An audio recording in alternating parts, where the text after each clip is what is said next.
Morning everyone, welcome to MRTB, Mitch Reads the Bible. We are in Luke chapter 13. Hang on, that's John chapter 13. I'll find Luke chapter 13 because that's where we are. Cool little story today. Let me read it to you. Luke 13 verse 10. On a Sabbath, Jesus was teaching in one of the synagogues, and a woman who was there had been crippled by a spirit for 18 years. She was bent over and could not straighten up at all. When Jesus saw her, he called her forward and said to her, "Woman, you are set free from your infirmity." Then he put his hands on her, and immediately she was straightened up and praised God. Indignant because Jesus had healed on the Sabbath, the synagogue leader said to the people, "There are 6 days to work, so come and be healed on those days, not on the Sabbath." The Lord answered him, "Leave me alone." He didn't say that. I'm saying that to the dog. No, stop. The Lord answered him, "You hypocrites, doesn't each of you on the Sabbath untie your ox or donkey from the stall and lead it to give it water? Then should not this woman, a daughter of Abraham, who Satan has kept bound for 18 long years, be set free on a Sabbath day from what bound her?" When he said this, all his opponents were humiliated, but the people were delighted with all the wonderful things. With all the wonderful things that Jesus was doing. That's a really fascinating story about a lady who had a physical condition that made her unable to straighten her back. But the interesting thing about that condition and the story in the Bible is the way that Luke describes it is that she was bent over. Now that word bent over in the Greek, it does mean that she was literally bent over, that her back was bent over, but it doesn't just mean that. That word is also used when people are shamed or humiliated. You know, bent over as in you can't look up at people's houses, at people's faces, because you are dropping your head in shame or you're covering your face in shame. So the word used for bent over there also means to be humiliated or shamed. Now that changes the whole story, doesn't it? Because you and I, most of us here, we might not know what it's like to be bent over literally. Although we could imagine what it's like to just be kind of looking at the ground, not to be able to raise your head and to look people in the eye. But it's almost as if that word has, it's a physical expression of something that's happening inward, a feeling of humiliation or shame, a feeling like you're less than. That word also has contained within it the idea of lying prostrate. You know, like before a god or before a king, you might bow down before them like prostrate on the ground. It's as if they're saying this woman, because of her condition and her internal state, it's as if she feels like everyone is better than her.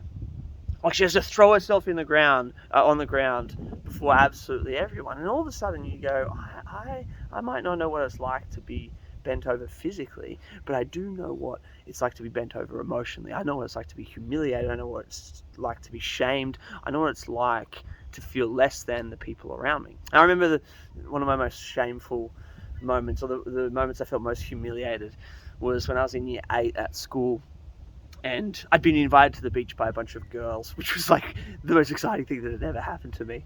I was being invited to the beach by a bunch of girls, and so I went to buy a new pair of board shorts because my board shorts were old and tattered.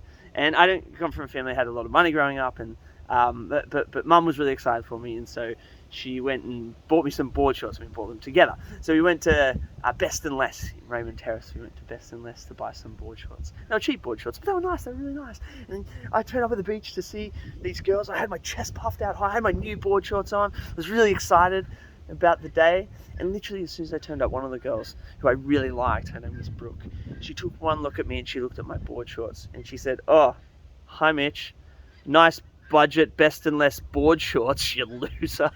I went from having my chest completely puffed up to having my head completely slumped down.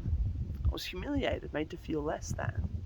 Now you might not have had that with your board shorts, but surely at some point you felt less than because of the kind of place that you live, the postcode that you live in, the house that you live in. Maybe you felt humiliated, because you don't feel quite as smart as the people around you. Maybe you felt humiliated because of something that is inside you, the way that you feel. Maybe you felt humiliated because of the people that you love. Maybe you felt humiliated,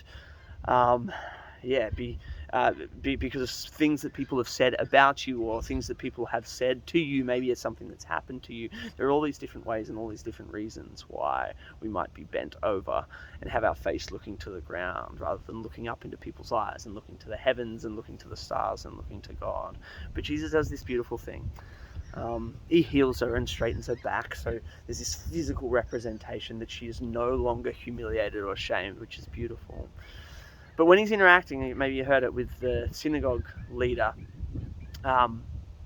he calls her this beautiful word, or this beautiful term. He says, "Why shouldn't I liberate this daughter of Abraham?" Now that word, daughter of Abraham, in the intertestamental period, the Hebrew people, so in books that aren't quite in the Old Testament but are still very important to the Jewish people, that word, which Jesus would have read, that word daughter of Abraham, it is used for the most exalted, most worthy, most holy, most wonderful women. These were the kind of women who were so close to God they could almost touch him. These are the kind of women who would more happily go to their own death than deny their culture, their people, and their God. The daughter of Abraham, it wasn't a title you just give to anyone. It's the title that you give to the best of the people. And Jesus says, you know this woman? She's a daughter of Abraham. She was always a daughter of Abraham. She now is a daughter of Abraham. She will be a daughter of Abraham forever and ever and ever. So, however ashamed you feel, however humiliated you've been, whatever people have said about you, whatever you feel inside, Jesus is saying this to you. He's saying, no, you've always been a daughter of Abraham. You've always been so close to God that you could almost touch him because he has come down to you in his son Jesus. Isn't that beautiful? It's a great story. Sorry for the interruptions from all my dogs and my family. Peace, everyone.